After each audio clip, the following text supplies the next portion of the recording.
Hello, world. This is the Know Your Place podcast, episode 27. On this week's episode, I talk about the terms core and periphery, and I talk about the sort of what we define as the industrialized world. Stay tuned.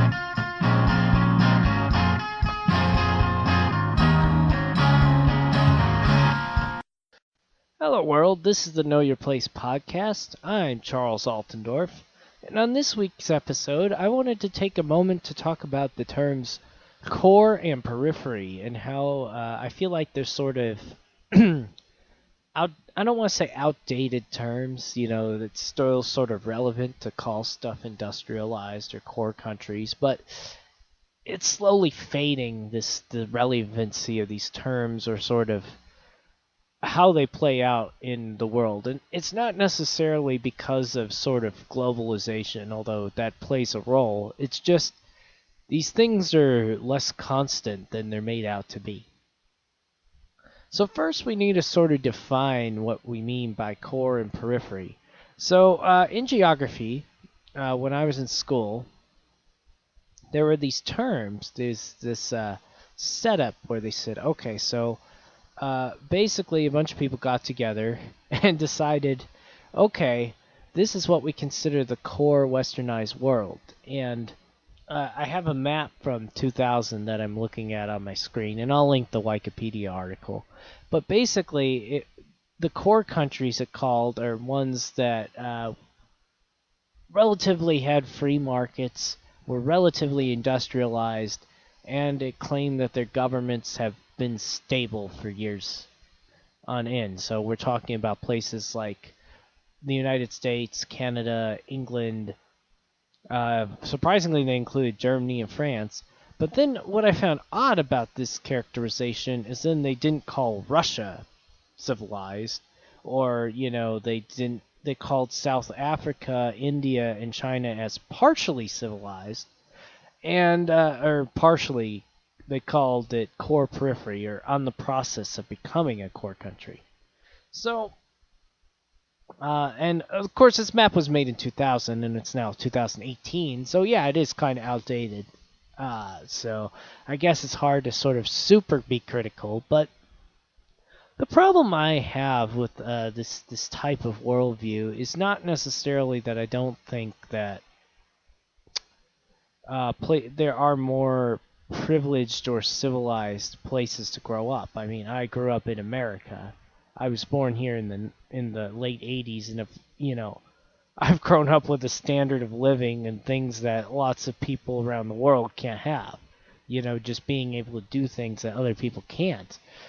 But I have a problem with the implication that in these core countries there's not any of these problems, that this thing acts like, for instance, okay, let's talk about the stable government thing. So yes, to a degree, my government here in America is stable in the fact that, per se, we have elections. They are open and, I guess, reasonably fair elections. People get elected to office and there's not constant rioting. But that's not true, right? I mean, we see riots all the time on television. The current president is completely hounded by a bunch of people from our intelligence communities that want to throw him out of office. That's not what I would call stable government. I mean, granted, we are stable in the sense that people trust our currency. I don't think the majority of Americans are just bolting the country or anything like that. But it's kind of crazy to imply that we're somehow super stable and everybody else is just totally unstable. That's sort of the problem with this worldview. Because while we can point at somewhere like Russia and say, well, they don't have open elections, so therefore they're unstable. Well, they're stable enough that they have, their military superpower. I mean, they're stable enough that you know, Putin's not been assassinated in public, so I disagree to a degree with that characterization that's been laid out. And I disagree with it in general because, okay, while we can say, okay, another great example is the United Kingdom, right? Okay, they're stable and civilized. Okay, yes, to a degree. So now I'd like to talk about sort of the United Kingdom because I think this is the biggest problem I foresee with this sort of characterization is what do you do when somewhere isn't as stable as it used to be? And I don't want to throw a bunch of shade at the UK. I'm not going to imply that they're no longer stable. But I mean, my gosh, they used to be the world hegemony, right? They used to be the world's superpower. And, you know, I don't know, are we seeing them crashing like Rome did?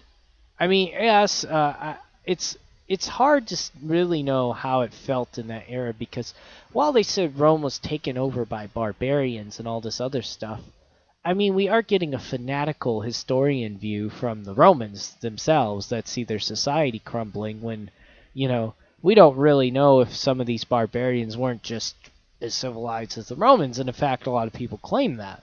So, are we seeing the collapse of the UK, to a degree? Like, I think of it in a way like this, they talk about the sacking of Rome. Well, in London recently, it's become very violent in a lot of places in London. So is it being sacked from within? You see articles all the time about new things that are happening there that are really violent and grotesque.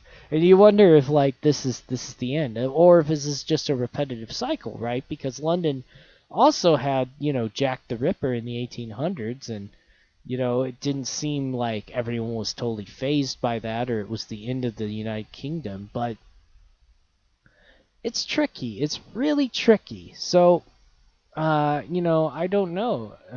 The reason why I guess this strikes me so hard is being an American. I feel like our influence around the world is waning to a degree, and I guess in some ways I'm okay with that. I don't want to be the world's superpower. I don't want to be the world's police force. But what does that mean? Does that mean somebody else comes in and fills our space? And who are they? What are they going to be like? And what does that mean for us if we consider ourselves to be the civilized people and we become the uncivilized or we die off or it's the end of our empire? Does that mean that we go into a sort of dark ages or that it's the end of civilization in the world? Or is everywhere in the world at a race to the bottom right now? Are we all declining? It's a tricky question. And I'll give you other examples of what I see as the problem with this characterization. So let's go back to America again for a second. All right, so if we're the core country and we're developed and everybody has everything they need, why are there still places in America where people don't have running water? There are places where people don't have running water. And I'm not saying the government has to come in and provide that for these people, but I'm just saying that this does kind of, throw a wrench into this characterization, right? And then, with this thing I was talking about, they called South Africa a core-periphery country and one that was civilizing. But now we've seen lots of farm attacks and the government couldn't handle the drought in Cape Town. They almost ran out of water completely.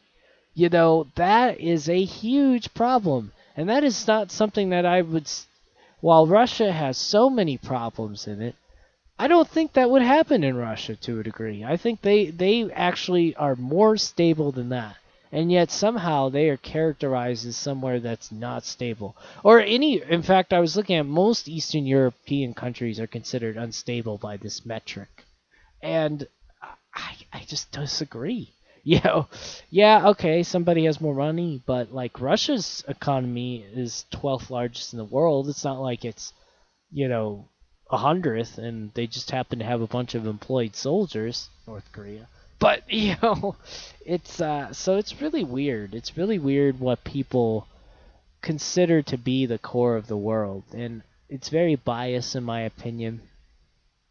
And I think that's part of what actually makes it easier for us to be given to the narratives of globalization. Because, you probably, when you've listened to this, you think I'm arguing that everywhere is globalized and therefore nobody actually lives in poor, but that's not what I'm saying. I'm saying that it's kind of unrealistic to see the world in this core-periphery mindset, and therefore it implies that everybody needs to become like the core, that the core is better. I don't agree with that logic at all. I think there are things that you like in society, and there are things that I, as someone who's grown up in the Western tradition, prefer, but that doesn't necessarily mean that I'm somehow going to be able to push those things onto everybody else, and that makes my country a core developed country and everywhere else totally undeveloped, and I have no problems in my country and they have all the problems in their country. So I think this also plays out in the mindset of, uh, well, lots of things. Because why I also say that is I look at this thing and it showed Spain and Italy as core developed countries. And I guess they are, but I see Spain as very unstable. I've always seen it as very unstable. I mean, my gosh, you got this thing with Catalonia, and they had Franco for a while. I mean, how's that some make them better than, again, Russia or China or South Africa or Brazil? It doesn't, right? It's totally bogus. It's a really bogus metric of the world. Uh, I think what really is important is what your neck of the woods is like, especially if you're in a country the size of America, because there will always be pockets of good and bad in America or Brazil or China or India. Although I think the central government in China is obviously more authoritarian than America, but there'll always be pockets, and I think it's really important what it's like your core, your area around you. If your area around you is doing well and growing and prospering, and your government is largely out of the way and not enforcing crazy rules, I think you're living pretty well. And I think that's a high standard of living for everyone. But if you're not, if you're in somewhere that's declining and there's people getting in the way and it seems like nobody has solutions to any problems, then you are what I would call living a substandard lifestyle. And something needs to be done about that. Does that mean revolution in the streets? Well, maybe it might. Does that mean sort of your leaders developing new trading strategies, or someone coming up with a new technology or something? Maybe it means that. But that's a more impactful metric to me. And I also really love the Human Freedom Index by Cato, because they measure it in personal and economic freedom terms, and they have lots of metrics on laws and everything. And I think that's a much, much, much better metric. And you see countries on there on a wide scale of places from different areas.